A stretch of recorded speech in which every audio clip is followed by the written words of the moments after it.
Every winter, Siberian train crews face weeks of travel, where stepping outside for more than a few minutes can risk frostbite, and missing a single crew handover can bring half a continent's rail traffic to a halt. Behind every journey through minus 50 degrees Celsius, there are 24 scheduled crew swaps, heated cabins kept at 20 degrees Celsius, and daily routines engineered for survival. How do these systems protect lives where human endurance alone is never enough? At a remote Siberian depot, the rhythm of the railway depends on precision.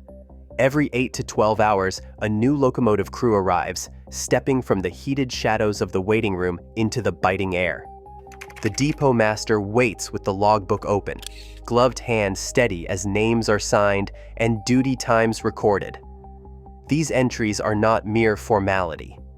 Each signature marks the transfer of responsibility across thousands of kilometers of frozen rail, where a missed handover could ripple down the line, halting freight and passenger movement for hundreds of kilometers.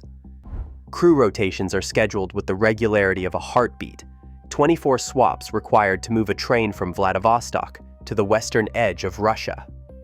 This cadence is not just about keeping trains running, but about managing the limits of human endurance. Regulations dictate maximum shift lengths, and the depot master enforces them without exception. No one boards a locomotive without a mandatory rest window logged, no matter how pressing the schedule or how tempting it is to push on. Fatigue is the invisible hazard in the cold, dulling reaction times and clouding judgment. The logbook stands as the first line of defense, a record of vigilance maintained through routine. Inside the depot, the atmosphere is subdued.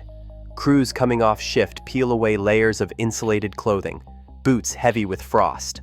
Hot tea is poured, hands are warmed, and faces show relief more than pride. There is little talk of heroics, only the shared understanding that the system works because everyone follows it. The next crew reviews the checklist: radio frequencies, brake tests, heater status.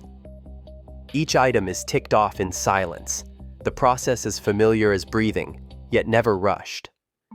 In these moments, the scale of the journey becomes clear, not in grand gestures, but in the small, repeated acts of discipline. The depot master's pen moves steadily down the page, each line connecting one crew's endurance to the next. The logbook closes. Outside, the train waits, its engine kept warm, ready for another stretch of Siberia's endless winter. The new crew steps aboard, taking their place in a system where survival depends not on strength, but on the certainty of routine.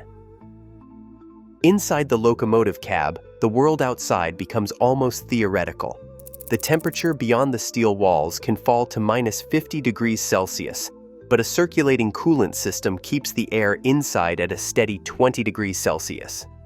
The hum of the heater blends with the low vibration of the engine, making the cab feel like a sealed refuge. Windows are double glazed, and every seam is checked for drafts before departure. Meals arrive in insulated containers, delivered during depot stops and rationed for the next shift. The food is dense, high in calories, stews, bread, cured meats, chosen not for taste, but for energy and ease of storage. Crew members eat at a small fold-down table, careful not to linger too long with the hatch open. Water is kept in thermoses to prevent freezing, and a kettle is always ready for tea. Hygiene is managed with electric composting toilets and sealed waste bins, emptied at designated depots. Showers are rare, but crews use wet wipes and change into dry underlayers at every rest window. Every action is measured, especially when it comes to stepping outside. At these temperatures, even the best insulated clothing only buys a few minutes. The engineer sets a timer clipped to his jacket. 5 minutes is the limit for exposed skin, 10 minutes if every layer is perfectly sealed. A buddy system is enforced. No one leaves the cab alone, and return times are logged. If a coupling needs inspection or a brake line must be checked, the clock starts the moment the door opens. The cold is not just uncomfortable, it is a physical threat, and the rules are absolute. Personal protective equipment is staged in order: thermal base layers, wool, insulated overalls, mittens, face mask, boots rated for Arctic cold. Each item is checked for wear. The engineer demonstrates the process, moving with practiced efficiency. There is no bravado, only routine, reinforced by years of winter. The crew knows that survival depends less on strength than on never underestimating the physics of cold. Every procedure, from eating to suiting up, is a response to the same reality. In Siberia, the body's limits are engineered into the day. Routine is not a comfort, but a necessity. A maintenance foreman moves along the length of the locomotive, boots crunching over packed snow, clipboard in hand. Each stop on his checklist is dictated by physics, not preference. He begins with the brake shoes, running a gloved hand along the metal to feel for cracks. In this cold, steel turns brittle, and a missed fracture could mean brake failure hundreds of kilometers from help. He taps the wheel flanges with a hammer, listening for the clear ring that signals integrity. A dull note indicates hidden ice or damage. He crouches to check the couplings, brushing away frost to inspect the locking pins. Any buildup of ice here could stop the train from moving, or worse, cause a separation on the line. Pneumatic hoses are next. The foreman squeezes each connection, checking for stiffness or leaks. Heated wraps and insulated couplings keep air moving through the brake system, but moisture is always a threat. An air dryer mounted near the compressor hums quietly, pulling water vapor from the lines before it can freeze and block the brakes. Every connection is checked for warmth, a sign that the heating elements are working. Fuel tanks are treated with anti-gel additives, the mixture adjusted daily as temperatures drop. Recirculation pumps keep the diesel moving, preventing it from thickening into wax. The foreman inspects the battery compartment, confirming that heat tape is active and the voltage holds steady. Without battery warmers, a cold-soaked cell could lose half its capacity overnight, leaving the locomotive unable to start. Battery health is a simple, decisive safety measure. Trackside, switch heaters glow beneath the snow, keeping points free of ice. Thermosyphons run beneath the rails, drawing ground heat upward to stabilize the permafrost and prevent track deformation. These systems run quietly, unseen, and they are part of routine upkeep rather than dramatic rescue.